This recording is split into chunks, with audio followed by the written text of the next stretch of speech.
নমস্কার, 24 ঘন্টায় আপনাদের স্বাগত। শুরু করছি নিউজ 24 এর শুরুতে যে খবরের দিকে নজর রাখবো। কার্শিয়াঙ্গে দুর্ঘটনায় টয় ট্রেন ইঞ্জিন সহ লাইনচ্যুত দুটি বগি মহানদী এবং দয়াবরী স্টেশনের মাঝেই দুর্ঘটনা ঘটে। এখনো পর্যন্ত যা খবর পাওয়া যাচ্ছে, চালক এবং 10 যাত্রী আহতদের ইতিমধ্যে চিকিৎসার জন্য কার্শিয়াঙ্গে নিয়ে যাওয়া হয়েছে। এক্সক্লুসিভলি সেই সময়ের ছবি আপনারা দেখতে পাচ্ছেন এই মুহূর্তে 24 ঘন্টার পর্দায়। আমাদের সঙ্গে টেলিফোনে রয়েছেন আমাদের প্রতিনিধি বৈজু আগরওয়াল। বৈজু, কি পরিস্থিতি? দেখো অর্পিতা, দার্জিলিং থেকে 10টা 15 আছে এই টয় ট্রেন ছাড়ের এনজিপির জন্য, এবং যেটা জানা গেছে যে দার্জিলিং এর কাছে পাগলা ঝোড়া যে জায়গাটি আছে, যেখানে কয়েক বছর আগে প্রবল ধস নেমেছিল এবং সেই ধসের কারণে টয় ট্রেন পরিষেবা পুরোপুরি বন্ধ ছিল অনেক বছর, এবং কিছু দিন হয়েছে আবার সেই পরিষেবা শুরু হয়েছে। ঠিক সেই জায়গাতেই কিন্তু আবার আজকে টয় ট্রেন ডিরেল হয়েছে, এবং ডিরেল যেটা হয়েছে সেটা সাংঘাতিক ভাবেই ডিল হয়েছে। যেটা জানা গেছে, রেল কর্তৃপক্ষ যেটা আমাদেরকে জানিয়েছে যে 3টা বগি ছিল, সেই 3টা বগি ডিল করেছে, এবং টয় ট্রেনে সেই সময় 10 জন পর্যটক ছিলেন। তারা প্রত্যেকে কলকাতার পর্যটক আছে, এবং তাদেরকে গুরুতর অবস্থায় তাদেরকে কার্শিয়াং হাসপাতালে নিয়ে যাওয়া হয়েছে।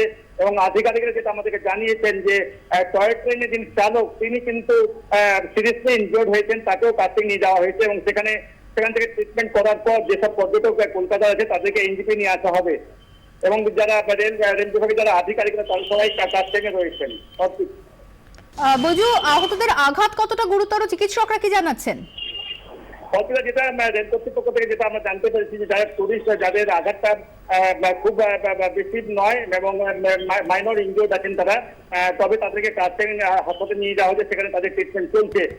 তবে ড্রাইভার তিনি কিন্তু সিরিয়াসলি ইনজিওর্ড আছেন, তাকেও কার্শিয়াং নিয়ে যাওয়া হয়েছে। তবে যেটা রেল কর্তৃপক্ষ থেকে আমরা যেটা জানতে পেরেছি যে তারা কলকাতার পর্যটক, তাদেরকে কিছুক্ষণের মধ্যেই এনজিপি নিয়ে আসা হবে। ধন্যবাদ বৈজু। কথা বললাম আমাদের প্রতিনিধি বৈজু আগরওয়ালের সঙ্গে। চোখ রাখছি পরের খবরে। এবার স্ক্যানারে রোজভ্যালির হোটেল ব্যবসা। রোজভ্যালির হোটেল ব্যবসায় প্রভাবশালী যোগ পেল সিবিআই। গোয়েন্দাদের দাবি, গৌতম কুণ্ডুর হোটেল ব্যবসা বাড়াতে সাহায্য করেন প্রভাবশালীরা। এই সংক্রান্ত বিভিন্ন নথি খতিয়ে দেখছে সিবিআই। এইসব নথির ভিত্তিতে একাধিক প্রভাবশালী ব্যক্তিকে তলব করা হতে পারে বলেই সিবিআই সূত্রে খবর। আমাদের সঙ্গে মুহূর্তে টেলিফোনে রয়েছেন আমাদের প্রতিনিধি বিক্রম দাস। বিক্রম, জানা যাচ্ছে যেরকম যে একাধিক প্রভাবশালী ব্যক্তিকে এবার তলব করা হতে পারে, এই বিষয়ে জিজ্ঞাসাবাদের জন্য কি খবর রয়েছে?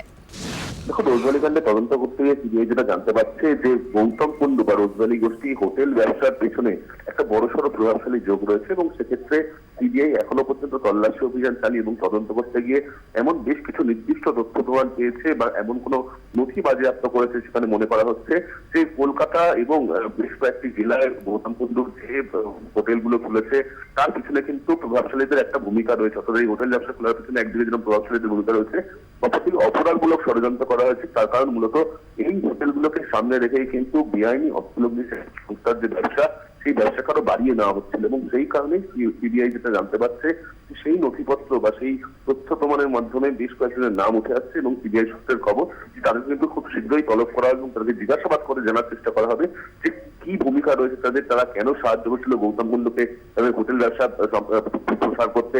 এই সমস্ত বিষয় নিয়ে কিন্তু সিবিআই আধিকারিকরা সেই প্রভাবশালী ব্যক্তিদেরকে জিজ্ঞাসাবাদ করতে চায়।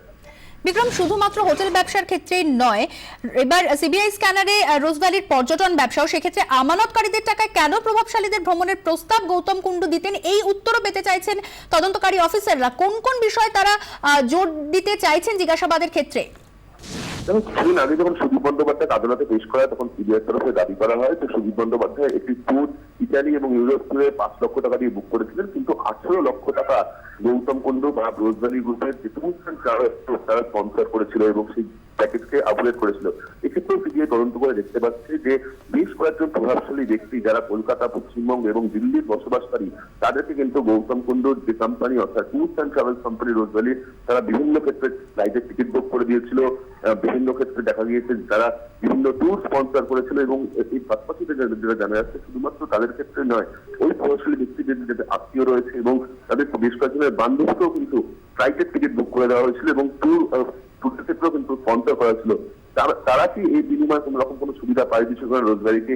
এই সমস্ত বিষয় তদন্ত করার জন্য কিন্তু সেক্ষেত্রেও বেশ কয়েকজনকে জিজ্ঞাসাবাদের তলব করার একটা সম্ভাবনা রয়েছে, এমনটা আমরা সিবিআই সূত্রে জানতে পারছি। ধন্যবাদ বিক্রম। সিবিআইকে হাতিয়ার করে ফের মোদী সরকারকে নিশানা করলেন মমতা বন্দ্যোপাধ্যায়। তাঁর তোপ, দেশে নির্লজ্জের সরকার চলছে, আমজনতার কথা বলতে গেলেই বলা হচ্ছে চোর। আমি এরকম নির্লজ্জ তুগলকি রাজত্ব কখনো দেখিনি। সন্ত্রাস চলছে, সন্ত্রাস।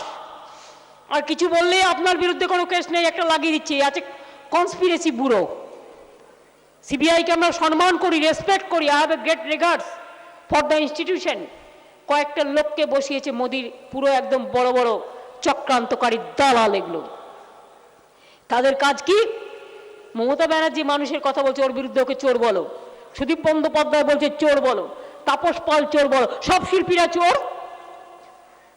শিল্পীদের সবাই নয় ফিল্মে কাজ করায়, নয় ব্র্যান্ড অ্যাম্বাসাডার করে, সব ফিল্মই আছে, সারা বলিউড থেকে টলিউড হলিউড কোথায় নেই। কেন্দ্রের দিকে আঙুল, ফের চাঞ্চল্যকর অভিযোগ তৃণমূলের। সুদীপ বন্দ্যোপাধ্যায়ের সঙ্গে কথা বলার চেষ্টা করেন প্রধানমন্ত্রীর প্রতিনিধি, তবে সরাসরি অস্বীকার করেন তিনি। এই কারণেই প্রতিহিংসা, আর এই কারণেই তিনি এখন গলাদের ওপারে। অভিযোগ তুললেন তৃণমূল সাংসদ কল্যাণ বন্দ্যোপাধ্যায়। আমি হাউস থেকে বেরিয়ে টয়লেটের দিকে যখন যাচ্ছি, লবিতে যখন যাচ্ছি, সুদীপদা সামনে একজন লোক এসে দাঁড়িয়ে, সুদীপদা আমাকে দাঁড়াতে বললো, দাঁড়াও। আমার কি হয়েছে? তো বললো, ওই ভদ্রলোক বললো প্রাইম মিনিস্টার অফিস থেকে আসছে, প্রাইম মিনিস্টার সুদীপদার সঙ্গে কথা বলতে চেয়েছে। সুদীপদা তখন বললো, আমি তো এভাবে তো কথা বলতে পারবো না। তো আমাকে জিজ্ঞেস করলো যে কি করবো কল্যাণ। আমি বললাম যে আপনি দিদির সঙ্গে কথা বলুন আগে। তো বললো ঠিক আছে। তখন ওই প্রাইম মিনিস্টার যে লোক এসেছিল তাকে বললো 20 মিনিট বাদ মে আইয়ে, 20-25 মিনিট বাদ মে আইয়ে। যে সুদীপদা মমতাদের সঙ্গে কথা বললো না আপনার কেউ যাবেন না, কারণ এরা এই যে ইউনাইটেড অপোজিশন, সে অপোজিশনটাকে ভাঙার চেষ্টা করছে।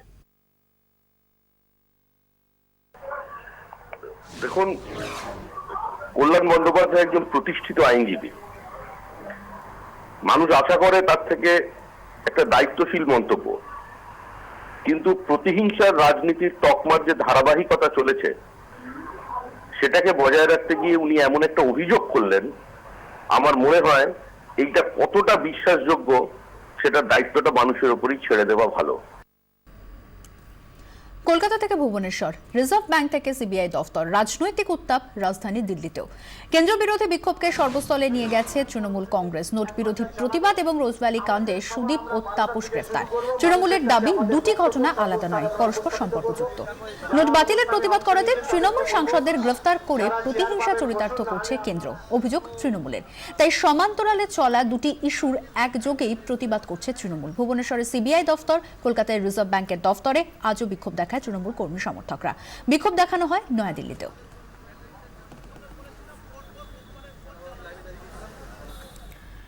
সৌগত রায়, তাপস পাল ও মহুয়া মৈত্রের বিরুদ্ধে মানহানি মামলা করলেন বিজেপি সাংসদ বাবুল সুপ্রিয়। রোজভ্যালি কেলেঙ্কারিতে তার বিরুদ্ধে মিথ্যা অভিযোগ করে তাঁকে কালিমা লিপ্ত করার চেষ্টা হচ্ছে। এই অভিযোগে 3 জনের বিরুদ্ধে মামলা করেছেন বাবুল সুপ্রিয়। দিল্লি থেকে মানহানির যে মামলা যেটা আমি করছি সেটা নোটিশ পাঠানো হয়েছে সৌগত রায়, তাপস পাল এবং মহুয়া মৈত্রকে। কারণ 3 জনেই খুব বাজে ভাষায় আক্রমণ করেছেন আমার বিরুদ্ধে, এবং সিবিআই ক্লিনচিট দিয়েছে কি না দিয়েছে সেটা পরের ব্যাপার। আপনারা ন্যাশনাল টেলিভিশনে এইরকমভাবে আজকাল পারসেপশনটা একটা বিরাট ইম্পর্টেন্ট জিনিস।